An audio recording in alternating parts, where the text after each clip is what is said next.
What is Pagan to you? For me, again, well, I read archives, papers from Spanish missionaries, and I started getting interested in Pagan because of that.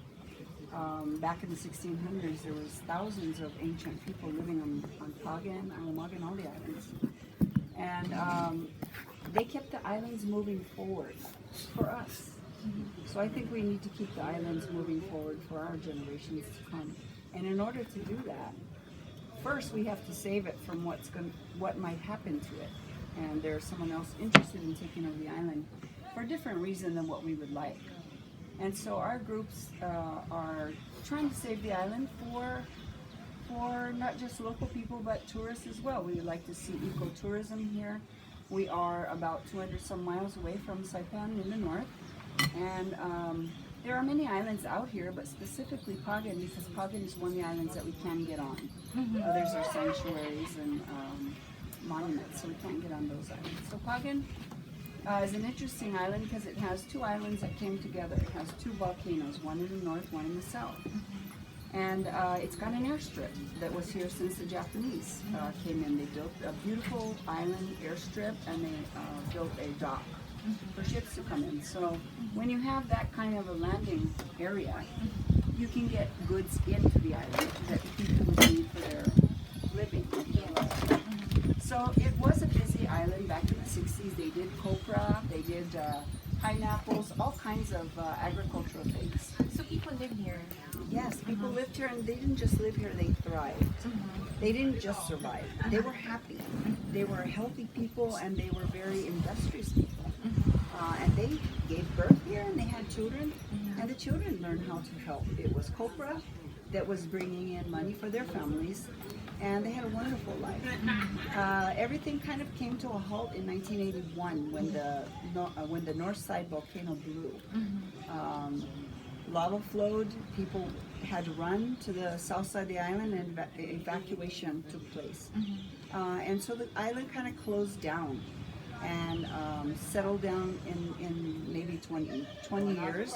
People may have come back, but not to live, just for hunting and stuff like that. So the volcano is not dormant, it is very much alive. But as we see, Kilauea, well, right now, if you just move out of the way and live in a different area, you can live on the same island as a volcano. So there are still people that are interested in doing this. The main thing that we have to get back in place is this transportation. Because right now the airstrip is not being used for that.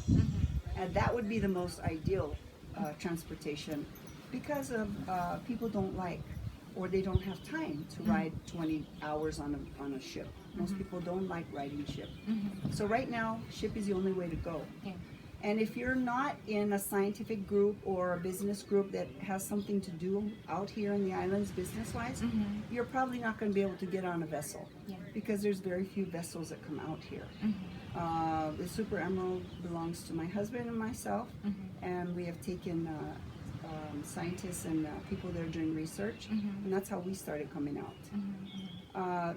Nowadays, I take personal charters as well, because I think that it is time now that people start coming back here and cleaning up the island and respecting it and living out here. There's no reason why not to.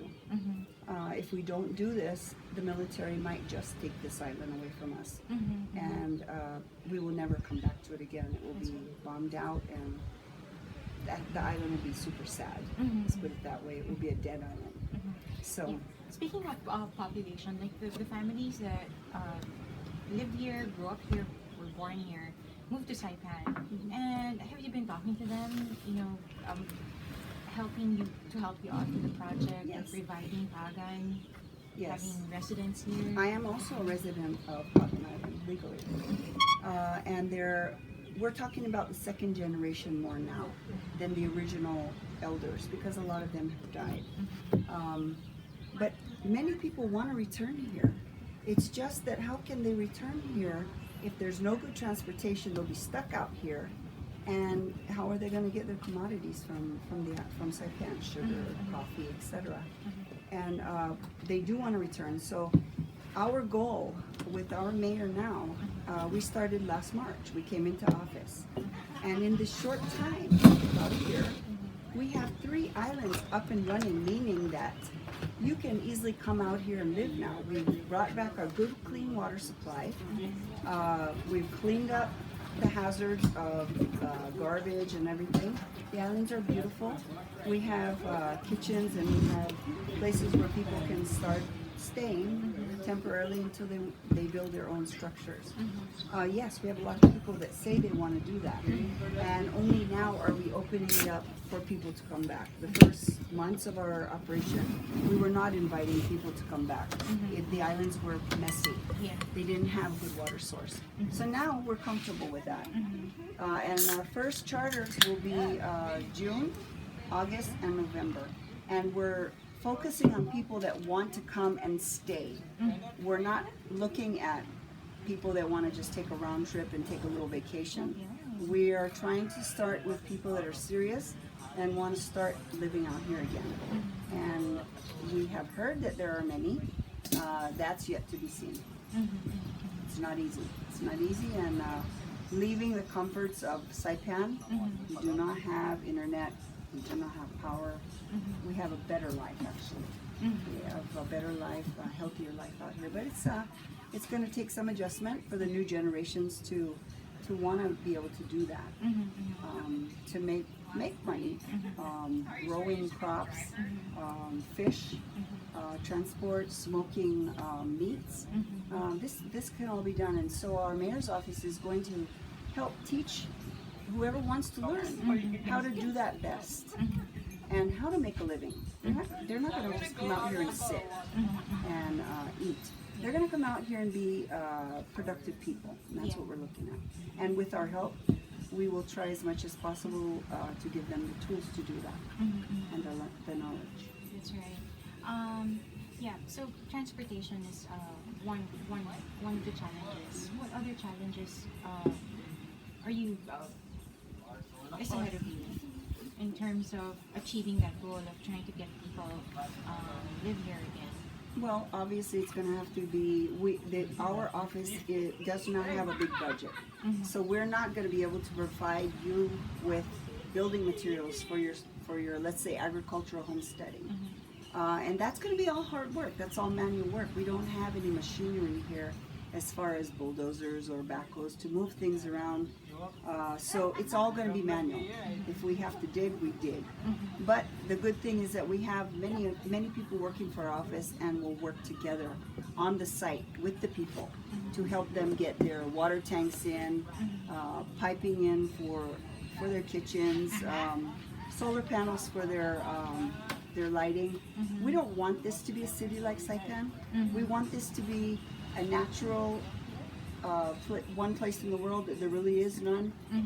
We're going to go with Go Green projects like solar panels and everything that's eco-friendly. And so it's kind of a challenge to do that, to be eco-friendly. How can we process our garbage to recycle?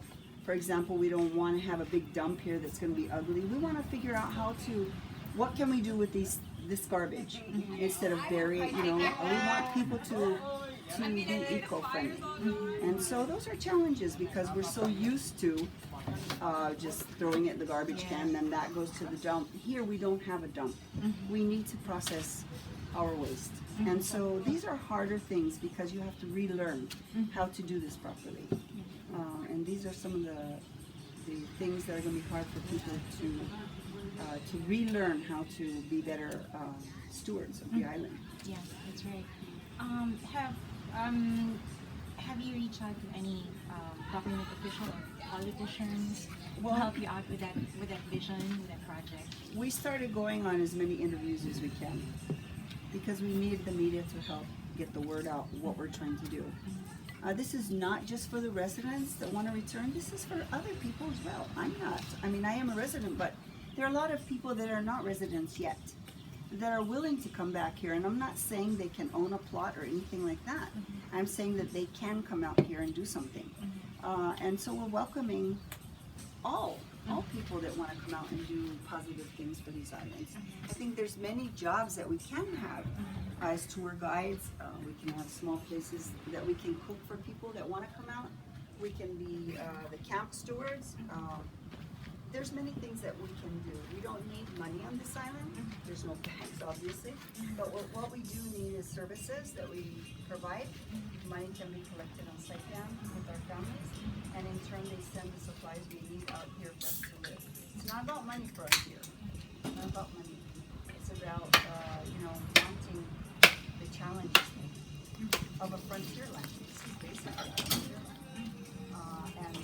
Everything is new. So people need to sit back and relearn how to get off their cell phone for one thing, because we don't have the service out here. But there are many people that are willing to do that. That's what we're hearing. So we're here to help them try to adjust as much as possible. In terms of business investment, are you open to people who would come up to you, okay, Kelly, we're willing to invest in Pagan. How can we do that? Well, that's not really for us to decide, but as much as possible, our thinking, our mayor's office thinking, we don't want casinos here. We don't want huge 5-star hotels either. We want eco-friendly, comfortable, healthy bungalows. So we're not trying to turn this into another Las Vegas or one of the big cities. This is a unique island. There's nothing like this in the world.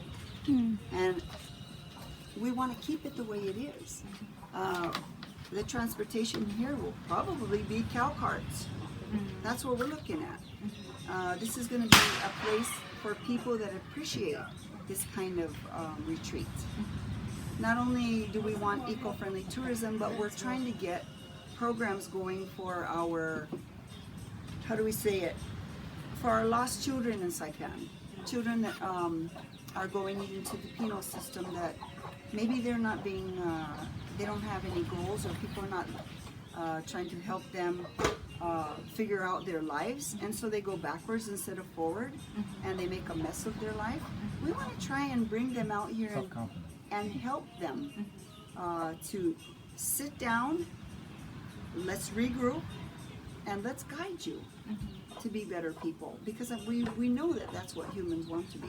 And so we're looking at that kind of a different level of therapy, rather than just going to the clinics in Saipan and getting help from let's say drugs or alcohol exposure or whatever. This island has a lot to offer to bring people back to where they were meant to be. We have big faith in humans, and we want to use the island and what she can do for people to bring them back to decent people again. And so that's another program that we're going to start reaching out, because you have to do everything legally, and so we're seeking advice now with the legislature and of course the governor. We're looking for his support on this. And has he been here? The governor is a hunter. He's a fisherman, and he has been here, and he totally loves everything about these islands. I think that his issue on the military thing, he's not saying no, he's not saying yes. He's neutral, and I think that's where he should be right now. So we're trying to sway him more over to, can you please just bring our people out here and use it for recreation and recreational things, and for better living. I mean, healthier living. We want to put big gardens out here. The volcanic soil is wonderful. We can grow, and if we have enough, we can ship it to Saipan, maybe Tenorio and even Guam.